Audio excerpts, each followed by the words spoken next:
बिस्मिल्लाहिर्रहमानिर्रहीम, अस्सलाम वालेकुम। राइस विद डॉक्टर बिल्किस के साथ हाजिर हूँ। आज की जो मेहमान हमारे साथ है, नाम है उनका अलीना।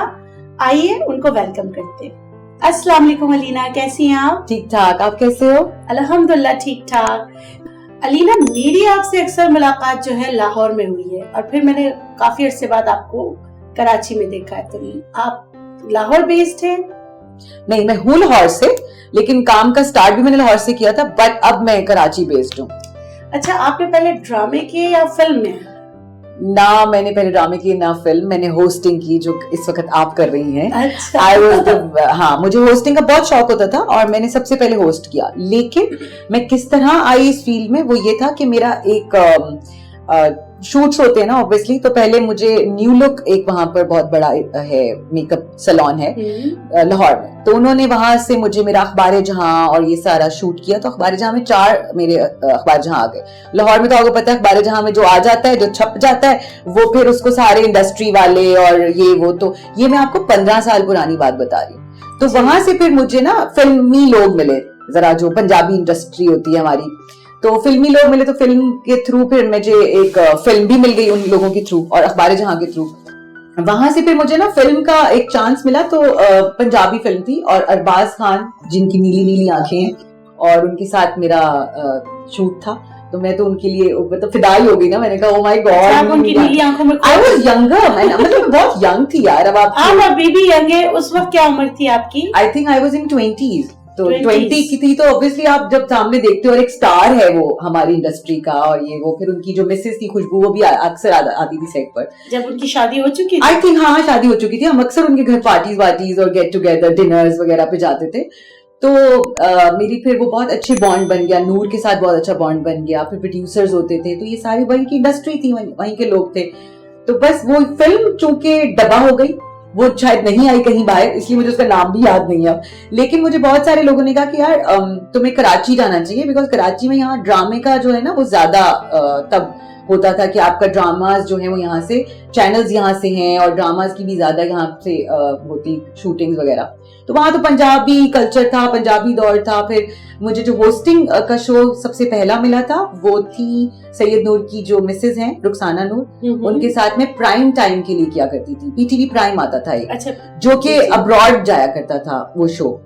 तो वो फिर मैं होस्टिंग करती थी। मतलब सिंगर्स, डिफरेंट सिंगर्स के मैंने काफी सारे वो लिए हुए इंटरव्यूज, जिसमें अली जफर है और जवाद बशीर है, फिर इब्रारुल हक हैं और बहुत सारे नोन सिंगर्स। तो फिर वहां से मुझे रुखसाना जी ने बेसिकली बहुत कुछ सिखाया है। वो मेरी टीचर भी रही हैं। तो वो इंडस्ट्री से भी थी, जाहिर सी बात है, क्योंकि सैयद नूर इंडस्ट्री से थे। अच्छा, चले आप फिर कराची आ गई। जब कराची आई तो फिर आपने होस्टिंग की या फिर आप ड्रामे की तरफ आ गई? कराची से भी मुझे बन कबाब मिला था, एक शो एयरवाई डिजिटल का, बन कबाब। वो थे बहुत मजे का शो। बन कौन था, कबाब कौन था? मैं ही थी दोनों। अच्छा। नहीं, मतलब कि वो बड़ा अच्छा रोड शो भी था और बड़ा जबरदस्त मैगजीन शो टाइप का था। And I love that doing it. पता क्यों? क्योंकि आप जब आपको बोलने का बहुत शौक होता है ना, और आप होस्ट बन जाते हो, क्योंकि सबको पता था यार you talk a lot and ये वो तुम कर लोगी। तो फिर सबसे पहले मुझे उन्होंने होस्टिंग दी। फिर एयरवाई वालों के ना 2-3 रियलिटी शोज चल रहे थे उन दिनों, जिसमें नचले था एंड देन देसी कुड़ियां। तो ये सब चीजें भी फिर मैंने की। तो समझे ARY was my second home, कि हम लोग घर जाते ही नहीं थे, बस वहां काम काम काम। एंड देन वहां से मुझे प्रोजेक्ट्स नहीं मिले। प्रोजेक्ट मुझे फिर बाहर लोगों से, मतलब प्राइवेट प्रोडक्शन जीता आपने?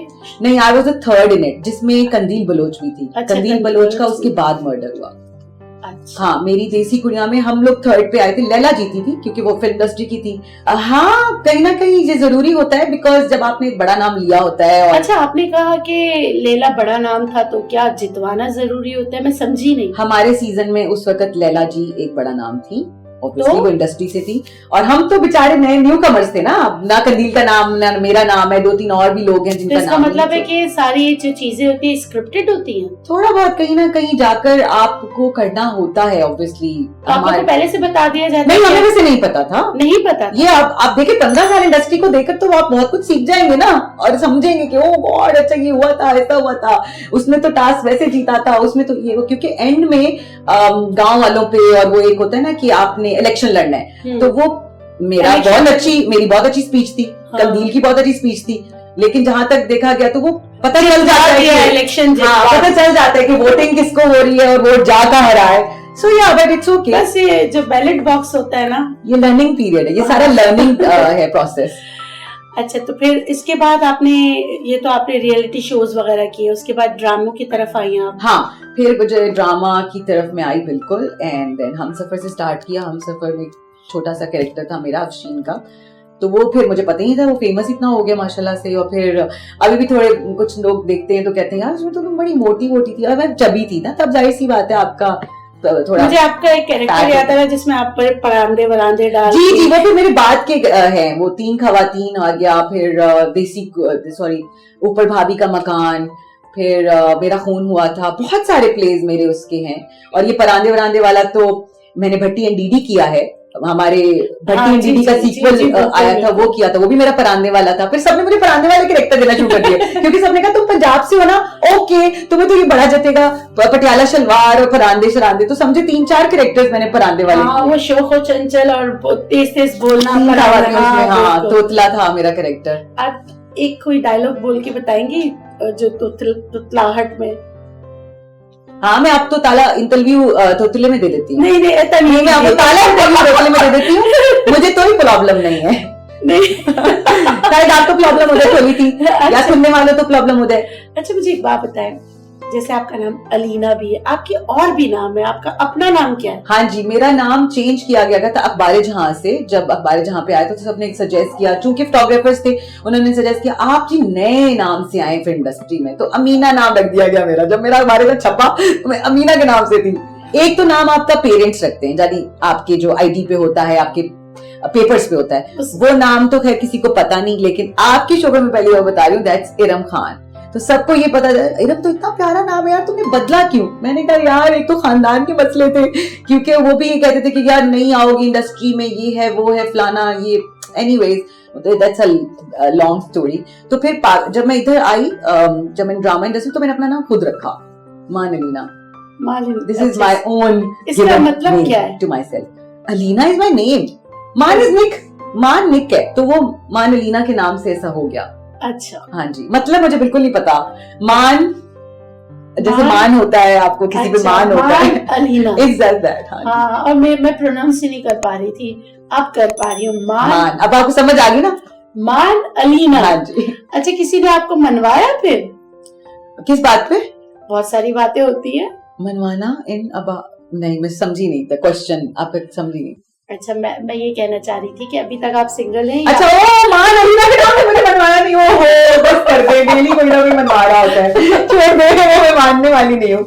अच्छा, अभी तक आप मानी नहीं है, इसका मतलब है ना मान अलीना है अभी तक। हाँ, मान अलीना का अभी इंतजार है। आपके शो से मुझे एक नया नाम मिल गया। हाँ, ना मान अलीना जो है, इंतजार करिए किसी को मनवाने का, ऐसा है? ऐसा ही है। अच्छा अलीना, वैसे तो दोनों शहर बहुत अच्छे हैं, कराची लाहौर दोनों ही अच्छे हैं, लेकिन आप लाहौर की थी, लाहौर और कराची की इंडस्ट्री में आपने क्या फर्क पाया? और आप जैसे आपने ट्रेवल करके यहाँ आई, तो कौन सा अच्छा है, कराची की इंडस्ट्री अच्छी है या लाहौर की? लाहौर इंडस्ट्री में मुझे तो खैर इतना काम करने का चांस नहीं मिला, मैं फटाफट ही कराची भागी कि यार गुड, यहाँ पर काम ज्यादा है, अपॉर्चुनिटी ज्यादा है, लोग ज्यादा हैं, चैनल ज्यादा हैं, तो अच्छा है, काम ज्यादा मिलेगा। फिर उसके बाद ये हुआ कि, लेकिन लाहौर और कराची में मुझे एक बड़ा वो शहरों में वो लगता है कि मुझे लाहौर का शहर बिल्कुल अच्छा नहीं लगता। वजह ये है कि मेरे 2 इंसिडेंट्स बहुत बुरे हुए हैं लाहौर से, मतलब वाबस्ता है। वो ये कि पहला इंसिडेंट जब मैं शिफ्ट हुई थी फ्रॉम माय दादकास टू लाहौर, तब डकैत आ गए थे घर पे ना, कोई डाकू चाकू आ गए थे और पापा को हैंड्स अप कर दिया था या कुछ भी, तो मुझे गोली लगी हुई है, बुलेट ऑन माय हेड। अभी भी है? नहीं, वो गोली निकाल दी गई है, मतलब वो न्यूरोसर्जन ने निकाल दी है, but it's a hole in my head now. अच्छा, जैसे आपके दिल में सुराग होता है ना, मेरे सर पे सुराग है, तो वो मैं आपको इस पॉडकास्ट के बाद भी दिखा सकती हूँ, इफ यू वांट टू सी। नहीं, मुझे बड़ा खौफ आता है, अल्लाह ने आपको जिंदगी दी है। हाँ, वो मेरा फिर दूसरी लाइफ थी, तो पहला तो ये था, फिर मेरी खैर काफी ज्यादा मेरी 3-4 महीने तो I think I was in hospitalise थी। फिर मामा वाज प्रोफेसर तब पंजाब यूनिवर्सिटी की माशाल्लाह, तो उनके स्टूडेंट्स आके मुझे ब्लड देते थे और काफी मेरा टफ टाइम गुजरा, और मेरे पेरेंट्स का और ज्यादा टफ टाइम गुजरा होगा देख के आप उनकी बच्ची को। तो खैर वो तो वक्त गुजर गया। फिर जब मेरा हेड शेव हुआ था ना, तो उसके बाद ही मैंने 2-3 शूट्स किए थे, वो वोग के थे और कुछ ऐसा ना, क्योंकि सब कहते थे तुम वोग की मॉडल लग रही हो, छोटे छोटे बाल आते हैं ना, अभी टिंड गन जाती है जो आप बच्चों की देखते हो। है फिर मैंने काफी अर्सा विग्स में अपना विग्स पहनी रही। पापा ने डिफरेंट डिफरेंट विग्स, कोई ऐसी विग, कोई लंबी विग बालों की, बड़ा अच्छा वो टाइम गुजरा। फिर उसमें मेरे शूट्स भी हुए। फिर एक और लाहौर ने मुझे धचका दिया, जो कि बहुत ही कोई आई थिंक ये कोई वो नहीं है, कैसे बोलूं मैं उस चीज को। जब मैं यहाँ पर आ गई थी, मेरे काफी क्या कहते हैं उसे, प्लेस भी ऑन एयर हो गए थे। मैं माशाल्लाह नाम भी बन गया था, काफी नाम भी बन गया था। मामा भी देखती थी मेरे मॉर्निंग शोज और ये वो, काफी इंडस्ट्री में टाइम हो गया था मुझे, 7-8 साल हो गए थे। तो मैं चाहती थी कि मेरे पेरेंट्स मेरी तरक्की देखें, तो वो देखते थे, देखा भी उन्होंने। लेकिन फिर उनके साथ वाकया ऐसा हुआ कि चूंकि वो लाहौर पंजाब यूनिवर्सिटी की प्रोफेसर थी, मैं यहाँ कराची में अपने कामों में मसरूफ होती थी, तो मेरा उनके पास मुलाकात ऐसा होता था कि हर 4 महीने बाद जब मुझे गैप मिलता था, तो मैं 6 दिन हफ्ता उनके साथ गुजार लेती थी। कभी बर्थडे, कभी ईद पे तो लाजमी जाती थी। तो एक रात ऐसा हुआ कि मैं सैटरडे को शायद वापस ही आई हूँ, तो मामा का संडे वाले दिन फोन कोई नहीं उठा रहा था, ना वो उनका घर का कोई फोन उठा रहा था, ना कोई मोबाइल अटेंड कर रहा था। तो मैंने कहा पता नहीं, खैर और रात तक मैं करती रही। मैंने कहा शायद मामा सोई होंगी, या चलो जल्दी, प्रोफेसर्स जल्दी सो जाते हैं, वो टीचर थी तो उनका जल्दी उठना होता था, जल्दी सो जाना होता था। लेकिन सुबह के 7 भी बज गए तो भी नहीं उठाया। तो मंडे वाले दिन मेरे किसी जानने वाले को मैंने उनके घर के बाहर भेजा, तो उन्होंने फिर बताया कि मतलब पुलिस एंड गार्ड्स एंड सब इकट्ठे हो गए कि उनका मर्डर हो गया है अंदर, वो उनको कोई ताला शाला लगाकर जा चुका है, एक रात पहले से वो फौत है वहां पर। उनको उनका किसी को, और मुझे भी नहीं पता चला। मैं कराची में, वालिद कहाँ थे? वो 12 साल पहले उनकी डेथ हो गई। अच्छा। पापा की 2010 में डेथ हुई थी। और कोई बहन भाई नहीं था? नहीं, मेरे कोई बहन भाई नहीं है। आप? अच्छा। I am all alone. So बस फिर मतलब आप समझें कि पाँव के नीचे से जमीन ही निकल गई, और मुझे समझ ही ना आया, क्योंकि मैं कराची बैठी हुई हूँ, और फिर वहां जाकर मतलब फ्लाइट करवाई, और मेरे साथ मेरी एक फ्रेंड गई, मुझे लेकर गई साथ में। जिस तरह मैं पहुंची हूँ वही बेचारी मुझे पहुंचाई, उसने ही पहुंचाया, या अल्लाह ने साथ दिया। उस वक्त भी मेरा शूट था 3 खवातीन का, और जो मेरे डायरेक्टर थे फिर उन्होंने फेसबुक पर लगा दिया कि अलीना's मदर ऐसे डाइड। और मेरे तो खैर पहुंचते पहुंचते पट्टी भी चलना शुरू हो गई थी, क्योंकि पंजाब यूनिवर्सिटी से रिलेटेड थी, वो प्रोफेसर थी, तो सबको पता लग गया। जियो वालों ने चला दिया था, एयरवाई वालों, बहुत सारे लोगों ने। तो मेरे पहुंचने से पहले लोगों को पता चल गया था, मेरे खानदान को पता चल गया था। तो खैर दैट वाज मतलब वो मेरे लिए इतनी बड़ी चीज है कि मुझे खुद समझ आज तक नहीं आया कि ये कैसे हुआ, किसने किया। कातिल पकड़े गए? नहीं ना, मतलब वो एक लंबी कहते ना कि नहीं पकड़ा गया। दूसरे दिन ही वो बंदे को लाकर मेरे सामने खड़ा भी कर दिया गया कि ये है आपकी माँ का कातिल। और वो एक इलेक्ट्रिशियन था जो कि घर का पंखा ठीक करने आया था मामा के। हाँ जी, मामा ने बुलाया था उसको फोन कॉल करके, और वो शायद ये सोच कर आया था कि मैंने इस औरत को आज मारना है, लेकिन मामा को तो नहीं पता था कि उन्होंने अपनी मौत को कुंडी खोली है।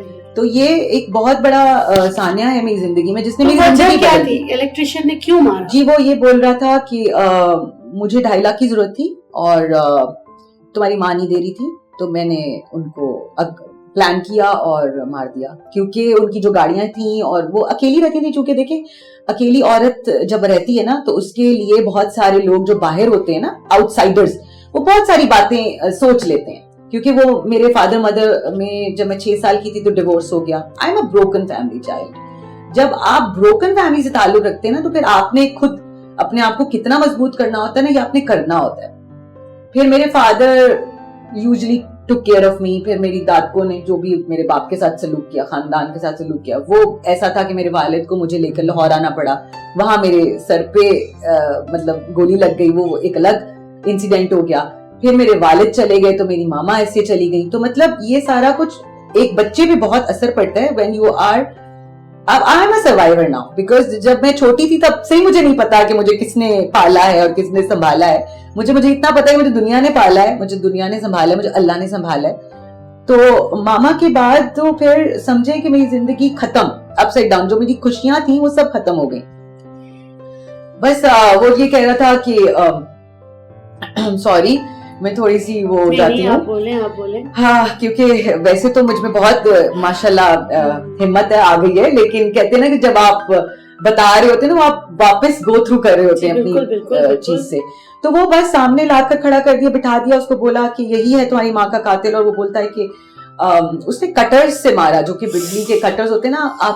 आपको मैं बता नहीं सकती कि जब कोई, अभी भी मैं कोई सीरियल किलर की कोई स्टोरीज या मैं कोई ऐसे देखती हूँ ब्रूटली, तो मैं उनके साथ अटैच करती हूँ, मतलब अपने आप को ना बहुत कनेक्ट फील करती हूँ, क्योंकि मुझे तकलीफ होती है कि ये मेरे साथ भी हो। और आज तक नहीं मुझे पता, क्योंकि 3 साल अदालतों के जाकर भी अगर आपने अपने पैसा लगा भी दिया ना, तब भी आपको नहीं पता कि ये इंसान था कि नहीं था। वो बरी हो गया, आज वो बरी है। जी, मैं 10 साल भी जाती रहती ना, मुझे इंसाफ नहीं मिलता। मैंने अल्लाह पे छोड़ दिया, क्योंकि देखिए मैं खत्म हो गया। उसने बिल्कुल बात मानी कि मैंने मानी तक, और वो बरी हो गया। हाँ जी, 3-4 साल में तो जजेस भी बदल जाते हैं ना। देखिए उनको प्रूफ चाहिए होता है, एक सबूत चाहिए होता है ना। अब ना तो वो कटर मिला, ना उनका फोन मिला, और 3 साल 4 साल में एड़ियां रगड़ के, अदालतों के चक्कर काट के, जो आपका जाने वाला होता है सेशन मतलब कोर्ट, वो थक जाता है, क्योंकि इंसाफ नहीं मिलेगा। और मेरी शायद जवानी या मेरा काम, मेरा ये सब चीजें एक साइड पर हो जाती, और हो भी रही थी। मैं अपने काम को सही तवज्जो नहीं दे रही थी, क्योंकि मुझे फ्लाई करके लाहौर जाना पड़ता था कोर्ट पे, क्योंकि मैं नहीं जाती थी तो मुझे समन आ जाते थे कि भाई आपको गिरफ्तार कर देंगे। What, my mother has gone like this way, और आप मुझे थ्रेट कर रहे हो, क्योंकि ये कोर्ट है। आप इन पर नहीं, आप सिस्टम है ना, आप सिस्टम से नहीं लड़ सकते। आप रो सकते हैं, लेकिन आप सिस्टम से नहीं लड़ सकते। तो बस समझे कि फिर भी इंसाफ नहीं मिला, मैंने अल्लाह पे छोड़ दिया कि ठीक है यार, अल्लाह इंसाफ देगा। क्योंकि जब मैं जाती थी तो उसकी मदर भी मेरे सामने होती थी कि यार इसने नहीं किया है, इसकी तो बीवी, और इसके वो अलग स्टोरी सुनाती थी कि मार के इसकी बीवी को, या जो भी पुलिस वाले रेप कर रहे हैं या पता नहीं क्या कर रहे हैं, क्या स्टोरी सुनाते थे। तो मुझे फिर वो और दुख होता था कि पता नहीं वो भी एक माँ है और उसका बेटा मैंने किया हुआ है, पता नहीं वो कितनी मार खाकर पुलिस ने उसको मेरे सामने लाके खड़ा कर दिया कि ये है तुम्हारी माँ का कातिल। वो हो ना हो, किसने किया, ये एक मिस्ट्री है जो कि कभी सॉल्व नहीं हो पाएगी जब तक मैं नहीं जाती ऊपर। अच्छा, मुझे ये बताया कि फादर तो गुजर गए थे, मदर भी चली गई, तो फैमिली में कोई फैमिली मेंबर्स ऐसे हैं जिन्होंने आपको सपोर्ट किया इस कड़े वक्त में, इस आजमाइश की घड़ी में? नहीं, किसी ने नहीं। मेरे जो नानके हैं वो तो वैसे ही बाहर रहते हैं, आउट ऑफ कंट्री। उनका तो जब आपकी शादियां हो जाती है ना, जब आपके बच्चे हो जाते हैं, तो फिर आई थिंक आप उनके हो जाते हो। आप फिर ये नहीं देखते कि मेरी बहन की बच्ची क्या कर रही है। जब उन्होंने बहन को ही नहीं देखा, जो अकेली रह रही थी वहां पर और प्रोफेसर थी, जब उनको कोई नहीं पूछा तो मुझे क्यों पूछेगा कोई।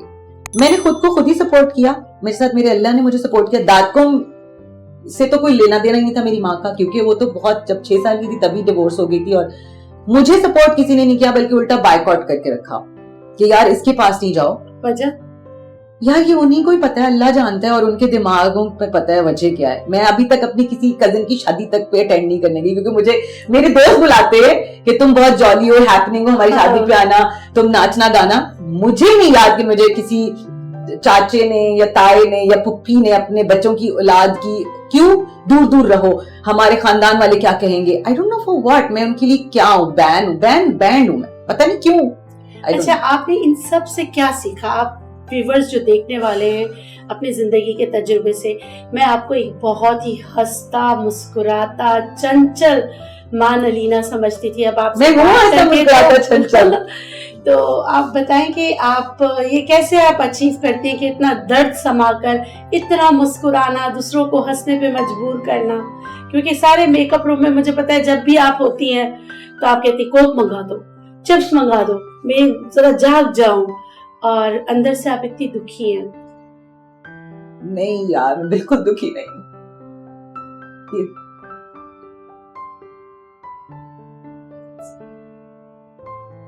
मुझे इतना पता है मैं खुश हूँ और मैं अकेली हूँ, and I am a survivor and I am happy. और मैं बहुत डिप्रेशन आया, मैंने 4 साल बहुत डिप्रेशन के देखे हैं। कोरोना था, काम नहीं था, जाहिर सी बात है, तो आप डिप्रेस हो जाते हैं। क्योंकि मामा की डेथ के बाद जिसने चलाया था वो मेरा काम था, जिसमें मैंने बहुत सारे शोज किए। क्योंकि जब आप बिजी रहते हैं ना, तो फिर आप एक चीज पे फोकस नहीं होते, और वो इतना बड़ा सानिया था कि 2 साल का जो टेन्योर था ना कोरोना का, वो मेरे पे तारी हो गया। मैं सो नहीं पाती थी, मतलब बहुत सारी वो मैंने इतनी, आप डॉक्टर हैं, आपको तो पता होगा डिप्रेशन इज बात है, बिल्कुल जस्ट अ वर्ड, बट इसके अंदर रहने वाला इंसान को पता होता है कि बिल्कुल, और जब panic attacks and all, panic attacks आते हैं। अच्छा अलीना, ये बताओ क्या यही वजह थी, ये स्ट्रेस, डिप्रेशन, एंजाइटी थी कि आप दूर हो गए इंडस्ट्री से? हाँ यार, एक तो ये भी वजह थी, प्लस आपके अंदर अगर टैलेंट होता है ना, तो आप अपनी इंडस्ट्री से एक चीज का गिला मैं करूंगी, व्हाटएवर। आपको दिख रहा है ना कि एक बंदे में टैलेंट है, आपके दोस्त यार ही होते हैं ना जो इंडस्ट्री में होते हैं, आपने पीआर ही बनाई होती है ना। लेकिन अगर आप 2-3 साल बाद उनके पास जाएं भी और आप बोलें काम दें और आपको काम फिर भी ना मिल रहा, और फिर भी आप ये बोले कि यार मतलब भीख मांग रहे हैं, हम क्यों मांग रहे हैं, जब हमने इतना काम किया एंड दे नो कि हमने काम किया, और वो हमें चाहे तो वो कोई, मैंने ये नहीं कहा कि मेन लीड दीजिए, मैंने ये नहीं कहा, मैंने ये कहा मुझे काम चाहिए ताकि मैं निकलूं, अपने आप को नॉर्मलाइज करूं, लाइफ में वापस आऊं। लेकिन नहीं, लोगों ने मेरी सिचुएशन समझी। Okay fine, will do it, बुला लेंगे फलाना, महीना गुजर के जाता है, 2 महीने गुजर जाते हैं, 3 महीने गुजर जाते हैं, आप और ज्यादा डिप्रेस हो जाते हो कि यार आप गए हो, आपने मांगा है, उसके बावजूद भी they are not even, because यहाँ कोई किसी के दुख को नहीं देखता है, हर कोई अपने आप को देखेगा, क्योंकि सबको अपनी जूतों का पेन पता चलेगा ना, दूसरे की थोड़ी। और इंडस्ट्री में लोग सीट पे बैठे भी होते हैं लेकिन अपने दोस्तों के काम नहीं आएंगे, डायरेक्टर्स मेरे साथ पार्टी कर लेंगे लेकिन वो मेरे साथ मुझे प्रोजेक्ट नहीं देंगे, मतलब बहुत खुदगर्ज। सॉरी टू से,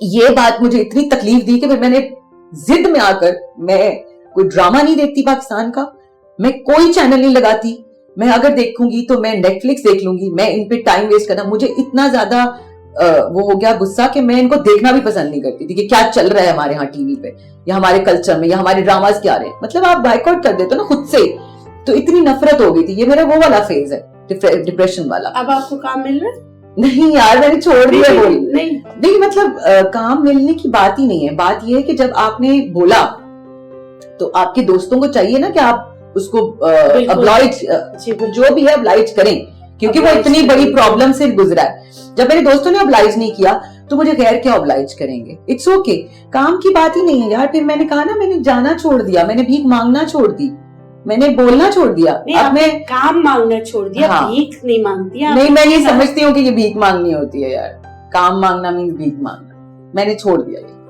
मैंने फिर अल्लाह पे छोड़ दिया कि यार अल्लाह देगा तो क्या करिए। चलिए आप इंडस्ट्री से दूर हैं, नथिंग, कुछ नहीं कर रही। नहीं तो फिर आप सर्वाइव, आप कह रही मैं सर्वाइवल हूँ, तो आप यार मैं आई एम अ सर्वाइवर। तो अब रोजी रोटी, ओह ये पूछना चाह रहे हो जी। My mama's pension is coming and then I do PR packages for my Instagram handle, Instagram पे कर रही हूँ। एंड देन मैंने एक ऐप थी बीगो, उस पे मैंने बहुत सारा अरसा होस्टिंग करी है। तो खैर अब तो मैं बीगो नहीं कर रही हूँ, बट मैं उस ऐप पे भी थी कोरोना के दिनों में। तो बाकी है कि माशाल्लाह रोजी में टीवी पे काम नहीं करी, वैसे हाँ वैसे मैं कर रही हूँ। हाँ वैसे आप काम कर रही हैं। एक मैंने प्रॉपर्टी पे भी थोड़ा अपना लगाया हुआ है ना, माशाल्लाह कर रही हैं। ठीक है, इंशाल्लाह ब्रेड एंड बटर मेरा आ जाता है, ये कहने का मतलब था ना। हाँ चले, अल्लाह गफूर रहीम आपको जो है, आप जो चाहती हैं वो ऐसा काम आपको मिले। इतनी शौक और चंचल नहीं, मैंने अभी बोला 2-3 लोगों ने मुझे फिर से ईद के बाद का वो कहते हैं ना कि दिया है। लेट्स सी, मैंने कहा ना मैं होप्स नहीं छोड़ रही, because I am into praying and I am into माशाल्लाह। अच्छा अलीना, मुझे ये बताया कि माशा तो वैसे ही अगर वालिदैन की सपोर्ट हो तो भी जो है ना शोबिस की लड़कियों को अच्छी निगाह से नहीं देखते, और आपके तो वालिदैन भी नहीं है और खानदान भी आपको सपोर्ट नहीं करता।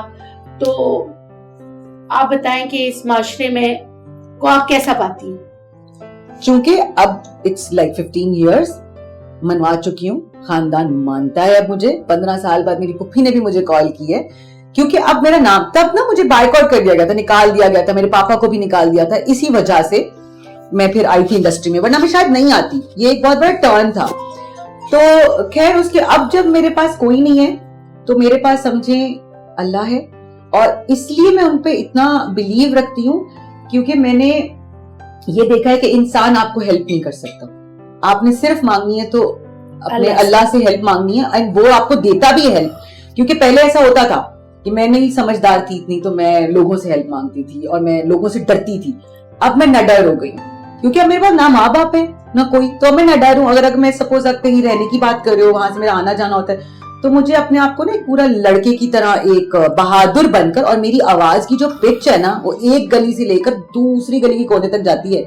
मतलब मुझसे लोग इतना डरते हैं। मैं बहुत, मतलब मैंने अपनी रिस्पेक्ट ऐसे खुद बनाई है, वरना आप डर के जियोगे ना तो आपको ये माशरा जीने ही नहीं देगा। तो इसलिए ना डर होना पड़ता है। तो मैं समझे अब ना डर हूं, क्योंकि मेरे पास तो कोई है ही नहीं कि मेरी माँ को जाके शिकायत चली जाएगी या मेरे पापा को शिकायत चली जाएगी या मुझे खानदान वॉच कर रहा है। तो मुझे तो अभी कोई टेंशन ही नहीं है। अलीना, आपने इतने सारे प्रोजेक्ट्स किए, तो अपने सफर के बारे में बताएं, कैसा रहा ये सफर? सफर बहुत बहुत बहुत खूबसूरत रहा। इंडस्ट्री का सफर तो बहुत खूबसूरत रहा। वैसे ओवरऑल मेरी लाइफ का सफर तो कहते हैं ना रोलर कोस्टर राइड रही। वैसे तो हर कोई कहेगा कि रोलर कोस्टर राइड रही, क्योंकि हर किसी ने अपने अपने हिसाब से, सिचुएशंस के हिसाब से हैंडल किया होता है लाइफ को। किसी की जिंदगी मैं समझती हूँ कि आसान नहीं है, बट मेरी थोड़ी सी ज्यादा झटकों वाली है, क्योंकि मुझे तो समझ नहीं आई 6 साल से लेकर एंड देन ये सर के इंसिडेंट तक एंड देन फिर मामा के जाने तक। तो मैं समझती हूँ कि नाउ व्हाट, मतलब मैं अभी भी इंतजार करती हूँ कि या अल्लाह अब ऐसा क्या है जो आप मुझसे लेने वाले हैं, और इतने उससे। तो इंडस्ट्री में मेरा प्रोजेक्ट सबसे पहले तो मुझे बहुत अच्छा था, क्योंकि वो हम मलेशिया गए थे शूट करने के, और मैं बाहर की, मतलब मैंने कहा ओ शूटिंग बाहर होगी, ये पाकिस्तान से बाहर शूटिंग होगी। तो वो बहुत अच्छा प्रोजेक्ट था और मेरा यादगार था, क्योंकि उसकी कास्ट भी बहुत अच्छी थी और लिखने वाले खलीलुर रहमान कमर थे। और नाम क्या था उसका? मेरा खून हुआ था। आपका खून हुआ था उसमें? हाँ, मैं मर जाती हूँ उसमें। यस यस एग्जैक्टली ऐसे ही था। बड़ी अच्छी थी वो स्टोरी, बट चूंकि वो था, फिर उसके बाद और मजे की बात, इमरान अब्बास वो मेरा मेन लीड था। एंड देन उसके बाद जो मेरा प्रोजेक्ट आया वो मुझे भट्टी एंड डीडी बहुत अच्छा लगा, क्योंकि वो बहुत फनी था। और उसमें हमारे थे अपने अरशद साहब, वो इतने फनी थे, और अपनी ये शनाज जी थी, शनाज आपा, बहुत मजा आता था। और फनी सेट्स पे मुझे हमेशा मजा आया। कॉमेडी, मतलब नहीं, मुझे कॉमेडियन हूं मैं शायद अंदर से, एक बहुत बड़ी मेरे अंदर एक है, आई एम अ कॉमिक कैरेक्टर। छुपा लेती। 3 खवातीन से फिर हम आते, मुझे वो बहुत प्रोजेक्ट अच्छा लगा, क्योंकि वो मैंने खुद बनाया था कैरेक्टर, क्योंकि तोतली का कैरेक्टर और मैंने खुद सजेस्ट किया, तो मैं डायरेक्टर ने कहा ओके डन करो। फिर वो किया, तो माशाल्लाह उसकी 3-4 सीक्वल सीजन आए ना, तो वो आज पे चलता था। सबसे ज्यादा मुझे मजा आता था होस्टिंग में, एंड उससे ज्यादा मजा आता रहा जो हम लोग TV1 के शोज करते थे ना, मॉर्निंग शोज में, साहिर के शो में हम जाते थे, साहिर लोधी के। तो वो तो 3-4 साल हमने बहुत काम किया। मुझे मॉर्निंग शोज में बहुत मजा आता था, क्योंकि वहां पर शादियां करा रहे हैं और बच्चों की जो बच्चे होते थे उनकी हम टैलेंट को दिखा रहे हैं, तो वो बहुत मुझे अच्छा लगता था, मजा आता था। मेरा भी आपसे मुलाकात हुई थी लाहौर में। मेरी भी आपकी मॉर्निंग शो पे। एग्जैक्टली। आपने इतने सारे प्रोजेक्ट्स किए, अगर मैं पूछूं इसमें से सबसे ज्यादा आपके दिल के करीब कौन सा प्रोजेक्ट है? यार मुझे तो सारा अपना किया हुआ काम अच्छा लगता है। कोई एक अच्छा, कोई एक बताना पड़ेगा, इट्स नेसेसरी। ओके, वो फिर आप समझें कि 3 खवातीन जिसको मैंने खुद बनाया था, मैंने खुद अपना कैरेक्टर, जैसे आप बनाते हो ना, मुझे अच्छा लगता था कि तोतली बनाओ, तो फिर मेरे डायरेक्टर ने भी मुझे यस कर दिया कि okay we are with you. अच्छा, कोई आपको तोतली समझता तो नहीं था? कि कुछ लोग होते हैं ना जिस कैरेक्टर में होता है उसको। हाँ, मुझे बच्चे काफी मिलते थे ना उन्हीं दिनों, जब आप चीजें ऑन एयर होती है, तो आप किसी मॉल में चले जाओ तो आपका काफी लोग देखते हैं, तो फिर आप बोलती कैसे, आप करके बताएंगे वो, तो वाकई वो फिर समझते थे कि मैं हूँ ही तोतली जैसे। तो इसका मतलब है तोतली का जो कैरेक्टर था आपके दिल के करीब वही था। एंड वन थिंग मोर, एक बात तोतली की मैं आपको ये बताती हूँ कि जब मैं 10-10 दिन का एक्सपेल करती थी ना, तो मुझे घर आकर ना मैं ऐसे ही लगता था कि मैं बहुत देर तक उसकी ही फ्लुएंट में रहती थी, तोतली में। मैं अपनी रियल में ऐसे जैसे तुतलाहट आ जाती है ना, रियल में बोल ही नहीं सकती थी। मैं कहती थी यार क्या है, वो बड़ा मुश्किल हो रहा था। अच्छा, आपने बुलबुले भी तो किया है? यस, बुलबुले तो खैर चलिए देखिए, मैं नहीं भी काम करी ना तब भी बुलबुले इज लाइक रिपीटेड चलता है, और लोग बहुत सारे उसकी वजह से भी मुझे जानते हैं। तो यस, ये भी मैं कह सकती हूँ कि ये मुझे प्लस पॉइंट है कि बुलबुले में मैंने बहुत सारे एपिसोड्स किए हैं, और Nabeel was very close to me, and ये वो बहुत ज्यादा हम आना जाना, मोमो, and then they were all friends to me. तो बस ये है, उधर मैंने बहुत काम किया। बहुत मजा आया आपसे बात करके, आपको जानकर। कितने अजीम होते हैं वो लोग जो खुद तो दुखी होते हैं और आपको हंसाते हैं, और अलीना को मैंने हमेशा हंसता मुस्कुराता हुआ पाया।